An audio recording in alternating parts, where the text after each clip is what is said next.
vale já é por si só já é uma barreira física. E eles pensaram logo, bem, nós temos aqui um local que é bom para a agricultura, temos aqui um local alto e temos ali aquele vale que nos possa defender. E depois eles construíram aqui uma grande cidade. E depois delimitaram a cidade com um pequeno muro. Vocês se calhar não repararam, mas porque ele ainda tem alguma parte já está destruída, mas outra não. Começava lá em cima pelo estacionamento, ia mais ou menos até ali abaixo, até ali perto daquele cemitério e depois ia para baixo. Ou seja, Conímbriga tinha mais ou menos uma planta, uma cidade que era mais ou menos assim. Olha, peço desculpa pelo, mas só para vocês perceberem, é mais ou menos assim o desenho da cidade de Conímbriga. Peço desculpa vocês não estarem a ver, mas é como se fosse assim um triângulo. Essa extremidade do triângulo fica lá ao fundo. E a parte mais larga, a parte do triângulo mais larga, faz conta que são os meus ombros, uma parte é ali em cima no estacionamento e a outra é ali. Ou seja, Conímbriga estava aqui situada num local alto e rochoso e depois era uma grande cidade. Uma cidade. Olha, algum de vocês aqui joga futebol? Pronto, olha, agora imaginem o que é um campo de futebol. Agora imaginem uns 10 ou 15 campos de futebol. Era o tamanho da cidade de Conímbriga, era uma cidade muito grande. E vocês têm ideia quantas pessoas é que viveram aqui? 10? Olha, 10, exatamente, 10 mil. Mais ou menos é esse o número que os arqueólogos dizem que se aproximava aqui do número de habitantes. Já era uma cidade importante. E Conímbriga ficava entre outras cidades importantes. Uma que é a atual Braga, que se chamava Bracara Augusta.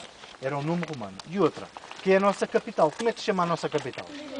Lisboa, que se chamava Olicito. Ou seja, Conímbriga ficava entre essas duas cidades.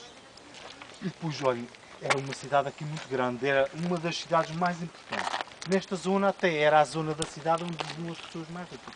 Os romanos, como em todas as civilizações, precisavam de água. E os romanos descobriram, aqui perto, aqui situada a uns 2 km, uma grande nascente, uma aldeia que se chama Alcabideque.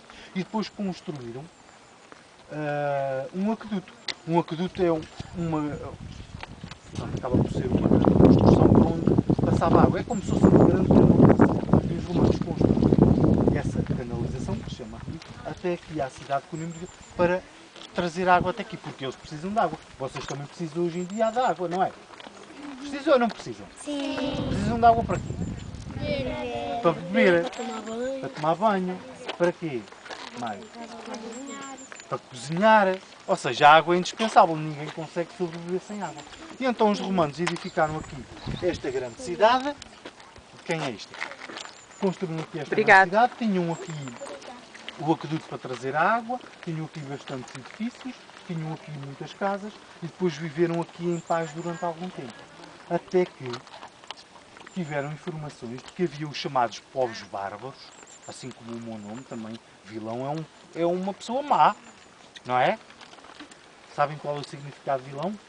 Uma pessoa má, só faz coisas más.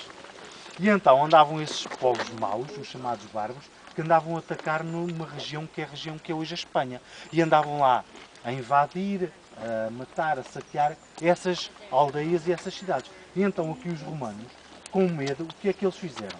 Construíram aquela muralha que vocês estão ali a ver. Aquela sim é uma grande muralha e é uma muralha defensiva. Porque aquele pequeno muro lá em cima não tinha condições de defesa. E os romanos pensaram, bem, vão chegar aqui os bárbaros e vão passar este muro. E então nós temos que construir uma estrutura defensiva. Para quê? Para podermos defender. E então eles construíram aquela muralha. Aquela muralha, como vocês podem ver, foi construída com muita pedra. E eles, para construir aquela muralha, o que é que eles fizeram?